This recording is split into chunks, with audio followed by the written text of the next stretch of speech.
महाराष्ट्र में अजीत पवार की deputy CM का पद संभालने के बाद से ही काफी सियासी उठापटक जारी है।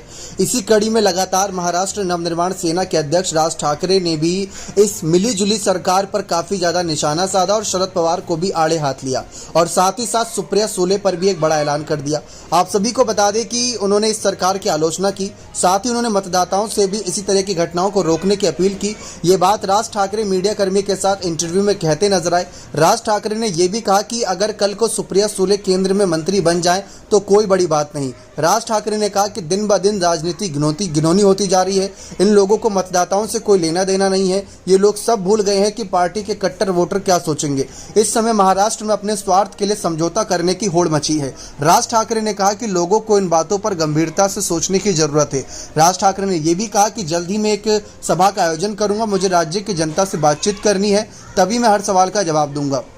लेकिन जल्द ही महाराष्ट्र दौरा भी शुरू होगा। उन्होंने साफ कह दिया कि महाराष्ट्र दौरा भी करेंगे। इस समय मैं एक स्थान से दूसरे स्थान पर जाऊंगा और लोगों से मिलकर उनकी तकलीफ जानने की कोशिश करूंगा। राज ठाकरे ने शरद पवार पर भी हमला बोला।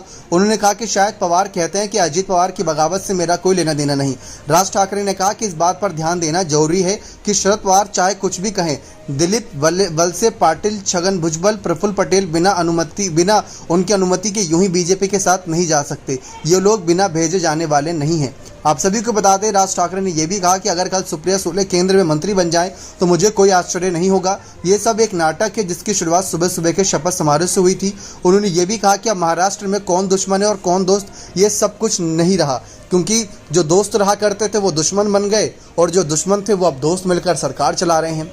तो राज ठाकरे ने भी साफ कह दिया है कि वो अपनी पार्टी को आगे करने के लिए और जनता के बीच उनकी मुश्किलों को हल करने के लिए अब जनता तक पहुंचने की पूरी कोशिश करेंगे। अब देखते हैं राज ठाकरे का ये कदम किस अगले पड़ाव पर लेकर जाता है। क्या वो भी बीजेपी के साथ जाएंगे या बीजेपी के खिलाफ अपनी राजनीति करेंगे? बने रहे चैनल के साथ। बहुत बहुत धन्यवाद।